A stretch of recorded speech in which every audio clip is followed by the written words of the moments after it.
semuanya. Apa yang didapat oleh ahli zikir dapat dengan birrul walidain. Bahkan dikatakan ada 3 orang yang ketiga-tiganya ini di satu desa pergi cari ilmu di desa itu, sampai akhirnya semua ulama di desa itu sudah dimakan ilmunya. Sehingga guru-guru di desa itu mengatakan, kalian bertiga jangan tinggal di sini, keluar kota. Ya, pergi ke ulama yang di sana, ilmu kami sudah habis. Nah, kamu cari ke ulama yang di sana. Sampai hari ini belum ada orang yang datang ke saya untuk menghabiskan ilmu saya. Kita lihat ini semangatnya pencari ilmu dulu sama sekarang beda nih. Ini mencari ilmu sampai gurunya nyerah, ilmu saya udah habis. Silakan kamu pergi ke desa yang lain. Maka yang satu ini izin sama orang tuanya nggak diizinkan, izin sama ibunya nggak boleh. Kamu di sini teman ibu. Yang 2 berangkat dapat izin orang tuanya. Maka yang satu ini sedih, ya Allah, saya bakal jadi bodoh ini. Nggak seperti 2 teman saya yang dapat ilmu. Orang dulu itu punya kalimat indah.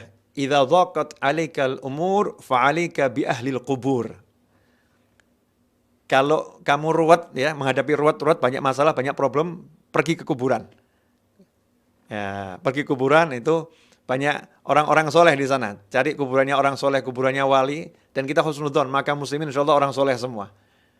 Katanya Syekh Bahlul itu mengatakan, orang-orang yang di kuburan itu mereka tidak menyakitiku ketika aku berada di dekat mereka, dan ketika aku pergi mereka tidak mengunjing aku. Beda kalau kita kumpul sama orang ya. Sering kita kumpul tersakiti oleh orang yang kita bergaul dengannya. Kalau kita pergi nggak sama-sama mereka, seringkali mereka menggunjing kita. Dan sebaliknya, kita suka begitu juga. Kalau kumpul sama orang, kita ganggu orang. Kalau nanti orangnya pergi, kita gunjing. Naudzubillah min dzalik. Ya, sadar nggak sadar, kadang kita seperti itu. Nah ini, yang 2 pergi, yang 1 sedih. Ke kuburan dia.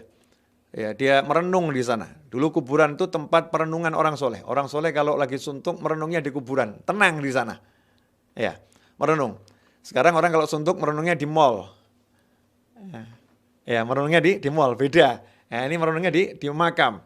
Nah, kalau suntuk kita pergi ke puncak nih. Kalau Habib Utsman lagi di puncak nih kelihatannya. Nah, atau di Jakarta nih Habib. Wallahu a'lam. Nah, nanti biar dijawab offline insyaallah.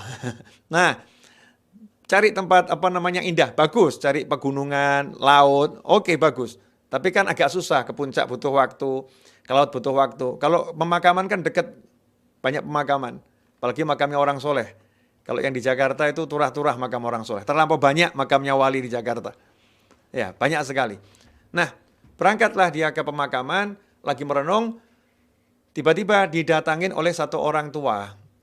Orang tua tadi ngomong, kenapa kamu sedih? Dijawab, saya nggak boleh pergi sama ibu saya. Keluar kota untuk cari ilmu, saya disuruh nemenin ibu saya. Saya senang nemenin ibu saya, tapi saya sedih karena nggak bisa dapat tambahan ilmu. Terus orang tua tadi ngomong, ya udah gini, mau enggak kamu saya ajarin? Tapi dengan satu syarat. Apa?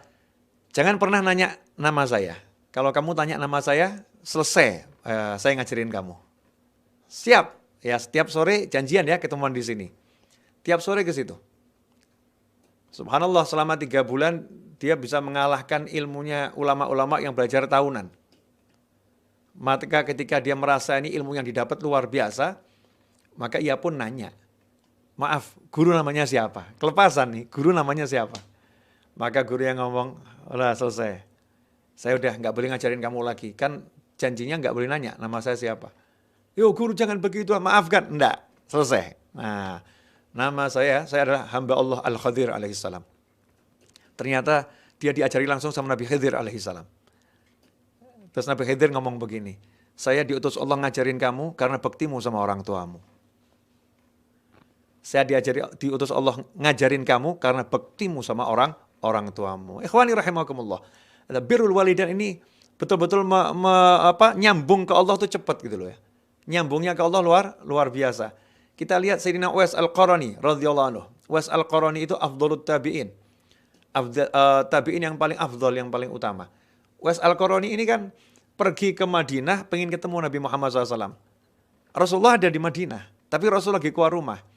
Uwais Al-Qarani nggak nunggu Rasul pulang, beliau pulang langsung ke Yaman. Dari Yaman ke Madinah, sampai di Madinah Rasul lagi keluar, ditunggu berapa saat nggak datang, beliau langsung pulang ke Yaman. Kenapa seperti itu? Sampai nggak ketemu Nabi SAW. karena ibunya lagi nunggu di Yaman dalam keadaan sakit, nggak ada yang nemenin. Beliau diizinkan pergi ke Madinah, tapi kata ibunya jangan lama-lama ya nak ya. Ya, ke tempat Rasul kamu balik. Saking khawatir sama ibunya, itu sampai nggak nunggu lama untuk bertemu Nabi Muhammad SAW. Langsung pulang ke Yaman. Hasilnya apa? Hasilnya Rasul titip pesan kepada Sayyidina Umar bin Khattab radhiyallahu anhu dan Sayyidina Ali bin Abi Thalib karramallahu wajhah. Wahai Umar, wahai Ali, ya carilah orang yang namanya Uwais dari Qaran, dari Yaman.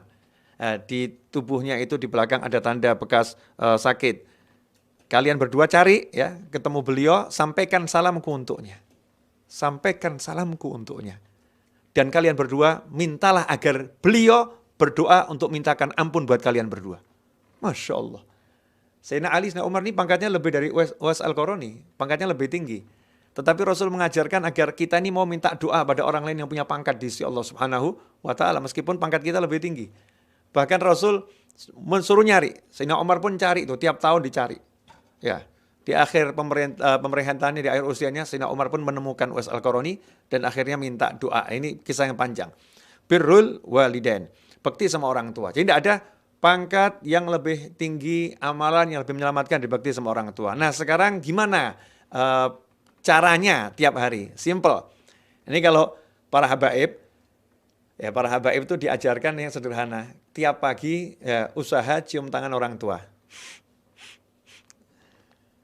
Ya mau sekali boleh, mau bolak-balik boleh. Tiap pagi cium tangan orang tua. Kemudian cium kening. Nabi Muhammad SAW kalau ketemu Fatimatul Zahra radhiyallahu anha, Fatimatul Zahra kalau ketemu Nabi Muhammad SAW, Rasul mencium keningnya Fatimah, Sayyidah Fatimah mencium kening baginda Muhammad SAW. Cium kening. Nah kadang kita ini kalau mau cium kening suami, oh mantap. Cium kening istri mantap. Cium kening orang tua kok berat ya? Kenapa? Karena ada setannya. Jangan sampai kamu cium kening orang tuamu. Kalau kamu cium kening orang tuamu, setan nyingkir semua. Rahmatnya itu turun, langsung ridho Allah, setan nyingkir. Maka setan berjuang luar biasa, jangan sampai ada anak mau cium kening orang tuanya. Ini kalau kita pagi mau cium tangan, gabung cium kening orang tua, langsung ridho Allah turun. Kenapa? Orang tua pasti senang. Aku dihargain ini. Sebagai orang tua dihargain. Senang tuh orang tua.